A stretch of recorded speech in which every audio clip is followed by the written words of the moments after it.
I recently learned how to make sauerkraut, Oh, wow. which is great because it's easy to make, it saved me loads of money, and sauerkraut has loads of health benefits. My mind is absolutely blown. In this video, I'm going to show you how to make it, explain the health benefits, and also give some tips and some fun additional ingredients to jazz your sauerkraut up. To make your own sauerkraut at home, you'll need cabbage, preferably organic or homegrown, but if you haven't got that, then it's not a problem. And you can use white or red cabbage. And the only other ingredient you'll need is salt, and it's pure sea salt, ideally grains and not flakes. And for the equipment, you'll need a chopping board, knife, large bowl, weighing scales, a large jar or fermentation crock, and if you're using a crock, then some small jars for when the sauerkraut is made. And optional equipment is a food processor and a jar funnel. You'll also need some patience for when the cabbage is fermenting, which turns it into sauerkraut, and that process usually takes between 1 and 4 weeks. Start by removing the outer layers of the cabbage to remove any supermarket debris, then cut into quarters and remove the core. Then either finely chop the cabbage with a knife, or you can use a food processor. And the first 3 batches of sauerkraut that I made, I cut the cabbage with a knife. But since I've used a food processor because it's a lot quicker, it chops the cabbage finer, and it means that the fermenting process is easier and quicker. But a food processor definitely isn't required. Once chopped, weigh your cabbage, and this will allow you to determine how much salt that you need. And the magic formula is 2% salt to cabbage, 1 kilogram of cabbage and 20 grams of salt. For the sauerkraut recipe and step-by-step instructions on how to make it at home, along with all the tips and health benefits that I talk about in this video, you can download this recipe sheet via the link in the description. For the salt that you use, be sure of 2 things. First of all, that it's pure sea salt with no additives, because table salt tends to have anti-caking ingredients in, which isn't ideal for our beautiful sauerkraut. And ideally use fine grained salt rather than salt crystals or flakes, and that makes it easier to rub into the cabbage. But of course, if you have got crystals or you have got flakes, then you can use a grinder or just bash them just to turn them into finer grains. The next step is a top tip. As you transfer the cabbage to a large bowl, do it in layers, sprinkling on a bit of salt as you go. So a layer of cabbage, then salt, then cabbage, then salt, and so on. And this allows the salt to start working its magic on the cabbage before we get stuck in. If you have time, you could leave the salt to soak in for about 10 to 30 minutes, making the next process a little easier. But you could always skip to the next step if you haven't got time. And at this stage, I'd suggest washing your hands, even if you've already done it, because anything naughty that's lurking on your hands might affect the fermenting process. And that also applies to all of the equipment that you're using too. Anything lurking could affect the final result. And now for the best bit. Massage, knead, squeeze and crush that cabbage. And in doing so, it extracts the water from the cabbage. This is an excellent hand and arm workout. There are a couple of hacks to make this process a bit easier, which I'll tell you in a minute. But as I massage my cabbage, I really want to tell you the health benefits of this wonderful food. And if you're not interested in the health benefits and you just want to pick up the recipe again, then skip to this part in the video. If you're buying pre-made sauerkraut for the health benefits, then be sure to buy unpasteurised sauerkraut, as pasteurising destroys some of the good stuff.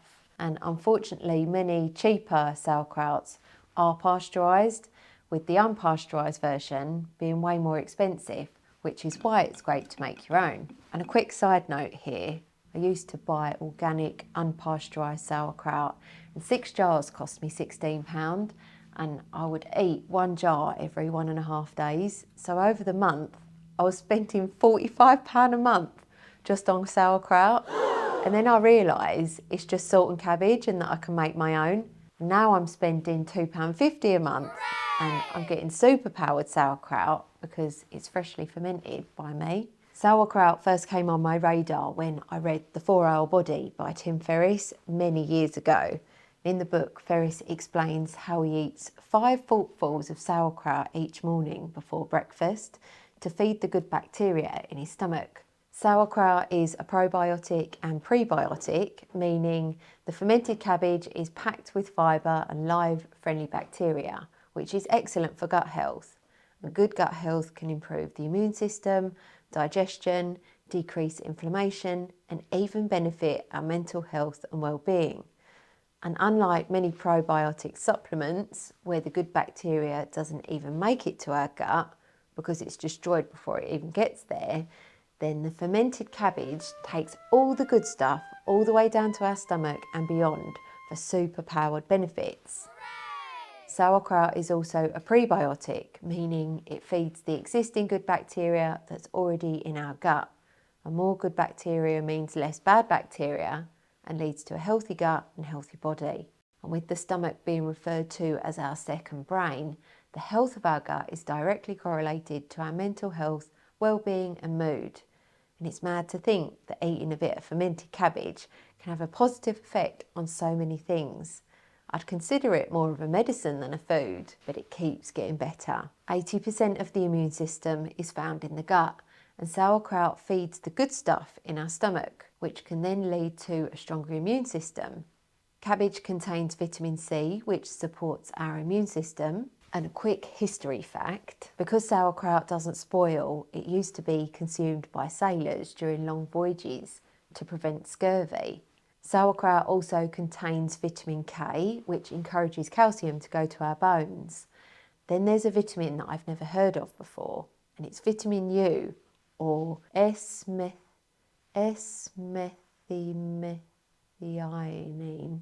S-methylmethionine, which helps regulate gastric juices for gut health. Sauerkraut increases lactic acid, which helps us absorb nutrients from food, and bad bacteria and pathogens don't like lactic acid, so it can help keep them at bay. And then there's the idea that the fibre and the probiotics in sauerkraut can help with weight management. The sauerkraut feeds the good bacteria in our stomach, which then satiates the appetite and can reduce cravings for junk food. And I've got some theories about our gut bacteria and our gut biome, and that the good and the bad, they're like having 2 separate organisms or 2 separate people that live inside of us, each one sending out their messages every day.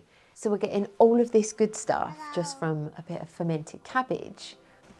Since I've been talking about the health benefits, I'm still massaging the cabbage. If your hands start to ache, I've got a few tips for you, although I will say make the most of this kneading and squeezing, as it's good for our grip strength, and good grip strength has been linked to living longer. Every now and again you can take a break and let the salt soak in and work its osmosis magic. I often do a few minutes massaging, then have a 30-minute break. Do that a few times and it's much less effort. If you have a pounder or a muddler, you can use that to bash the cabbage. There are some fantastic ingredients that you can add into your sauerkraut to enhance the flavour, and they've also got additional health benefits. Red cabbage is great to use for its polyphenols and antioxidants. A sprinkle of caraway and fennel seeds is a great addition to sauerkraut. Try a little fresh grated garlic and ginger. Not too much though, as the fermenting process enriches the flavours. How about a few juniper berries and a sprinkle of turmeric? Or get creative with grated organic carrot, apple and onion. There are so many options. Do you make your own sauerkraut? Maybe you've got some tips that you can share. Please add them to the comments so others are encouraged to make their own. Once the cabbage is soft and translucent and there's loads of juice, transfer it to a large jar or crock. Pour in all of the precious juice as well and push the cabbage down. The goal is to have enough juice to completely cover the cabbage, but if not, there's a little trick we can do. And the benefits of these crocks is you don't have to burp the sauerkraut every day. As the cabbage ferments, it produces gas. If you ferment in a jar, you'll need to loosen the lid or burp the sauerkraut each day to release the gas, which is pretty easy, but it just means that you need to remember to do it. If you use a crock, then it's got this little rim at the top. Fill the rim with water and that keeps the crock airtight, but it also allows the gas to escape without it being burped. This next bit is the most important part to make sure your sauerkraut ferments well. But first, a quick mention from the sponsor of my videos, Vivo Barefoot. Vivo Barefoot makes shoes that are foot-shaped and not shoe-shaped. The flexible soles and wide toe box allows the foot to move and stabilise just as it should. If you want to try Vivo Barefoot shoes, use code LauraTry20 for 20% off. When that code expires, use LauraTry15 for 15% off. One of the most important things about making sauerkraut is ensuring that the cabbage is completely submerged beneath the juice. If any cabbage is poking out the top, then it will go mouldy and the whole batch will spoil. If there isn't enough juice to cover the cabbage, use a 2% salt water mix to top up the levels. So 100 millilitres of water with 2 grams of salt dissolved in it. But I have seen it where people don't need to use any water. I get a bit of cabbage envy. Cover the top of the sauerkraut with some film. And then add a weight. A small ramekin dish with some water in will do the trick. Instead of using cling film to cover the cabbage, I have seen it where people use one of the outer cabbage leaves just on top. But my fear with that is that that cabbage leaf could go mouldy. So instead, you could put the cabbage leaf on your head. The benefit of a fermentation crock is they come with these weights. So by the time the weights are on top, you can see that it's pressing the cabbage down and then it's completely covered. Clean around the top so there's nothing there to spoil and then put the lid on. Label your sauerkraut with the date and place it in a coolish area away from direct sunlight. And now we wait. If using a jar, loosen the lid and burp it once a day to release the gas. The sauerkraut may be ready within 1 week, or you may want to wait a bit longer. It depends how crunchy, soft and tangy you like it. Just check on it every few days to make sure the cabbage is still covered with the water and that there's no sneaky bits of cabbage poking out.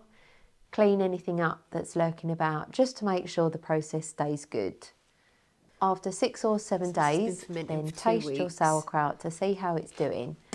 Oh wow, that is really tasty. And I suppose sauerkraut is a bit like red wine or whiskey or Zac Efron.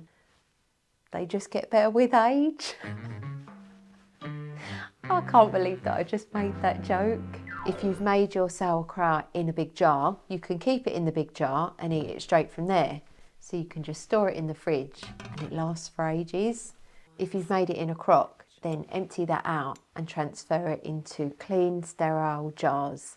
And top pro tip, once you've eaten your sauerkraut, then always keep the remaining juice. And you can use this for when you make your next batch of sauerkraut. Store the juice in the fridge until you're ready to make it. And then using this will kick-start the fermenting process. Just add it to the bowl of cabbage after you've massaged it and before transferring it into your big jar or your crock.